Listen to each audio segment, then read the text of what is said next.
Hello ladies and gentlemen, welcome back to my channel. In this video we're going to be reacting to another Lost in the Pond video, and this video is 5 ways British and American families are very different.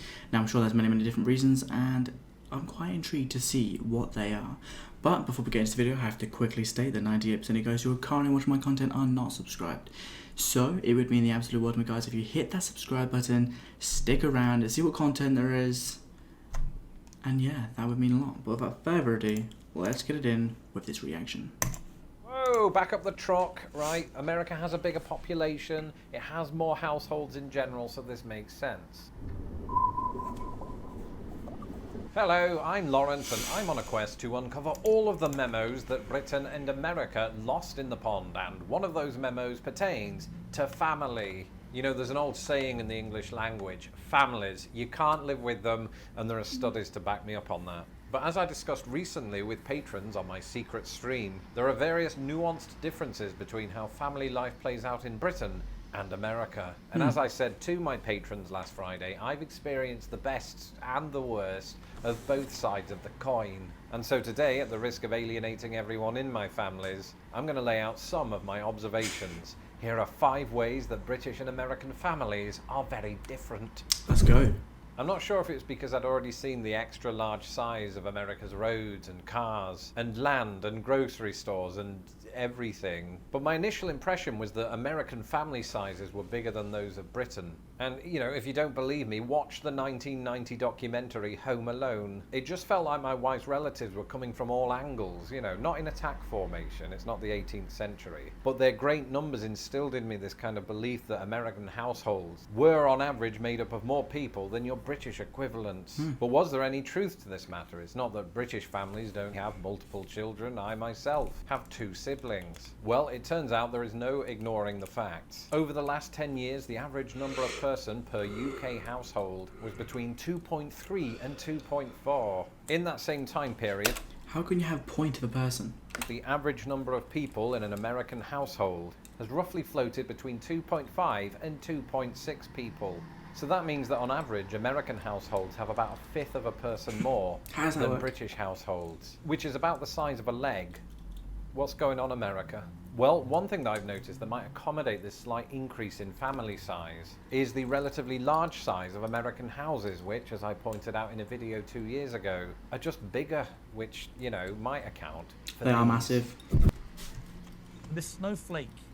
Honestly, a lot of Everyone has to, English houses are have so a small. bleeding It's heart. mainly because they're made out of brick though, so they're more expensive. My family might not be typical, but when I was growing up in Britain, we had parties at our house for 2 occasions, and those 2 occasions were Christmas and birthdays. For Christmas, it would just be a small gathering of humans that could fit inside our Englishly talking about childhood birthdays. It would usually be about 6 kids, one of whom was inevitably thrown out for disruptive behaviour, forcing the other 5 to go on without me. And they'd all play Pass the Parcel, which is a game that I don't hear too many Americans talking about, come to think of it. And that was about it for me. But in America, families will house huge parties for all manner of occasions. So 25 people will show up to Christmas meals, Thanksgiving meals, 4th of July stuff.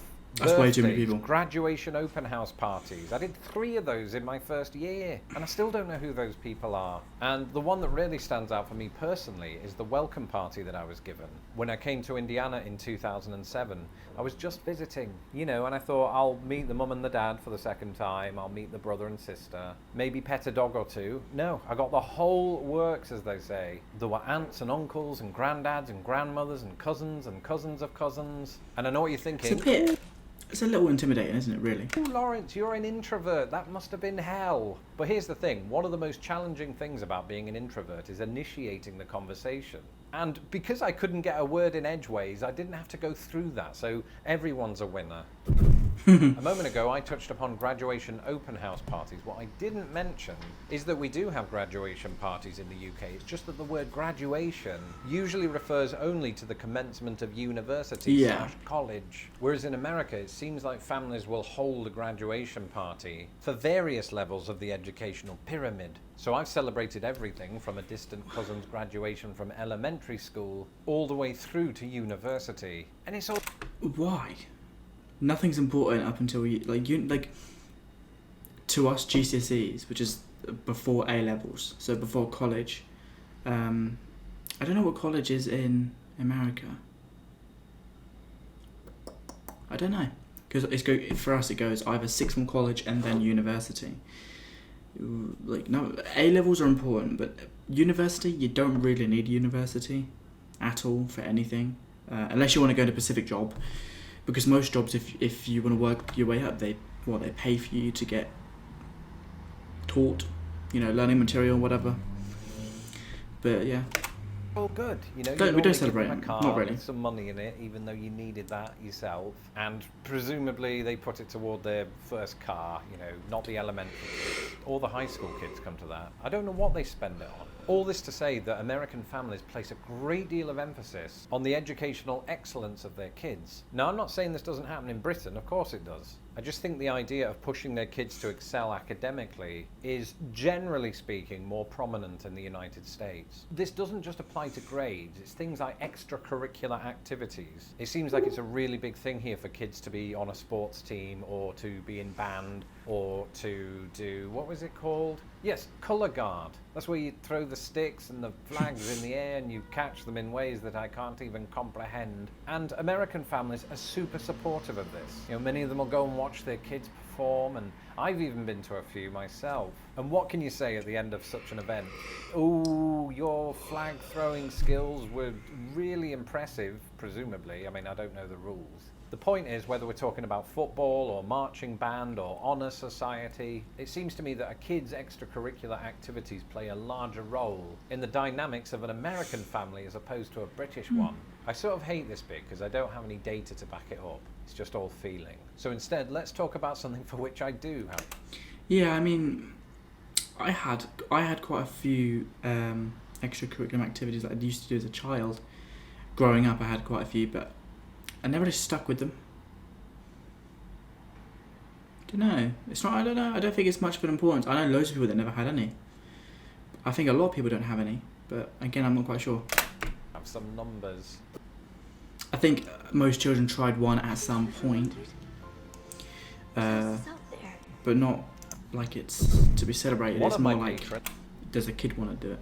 Jeff asked me about multi-generational households. What's a multi-generational household, Lawrence? Well, typically speaking, it's a household in which 3 or more generations of family members live together. So really? Maybe some grandparents, parents, and kids. So an example of this would be Charlie Bucket's house in Charlie and the Chocolate Factory. He lives with his mum and 4 grandparents who, frankly, aren't pulling their weight. But in each country, what percentage of households have this kind of multi-generational makeup? Well, in Britain, the Office for National Statistics suggests that 419,000 households are considered multi-generational, and as a percentage of all the households in Britain, those account for about 1.5%.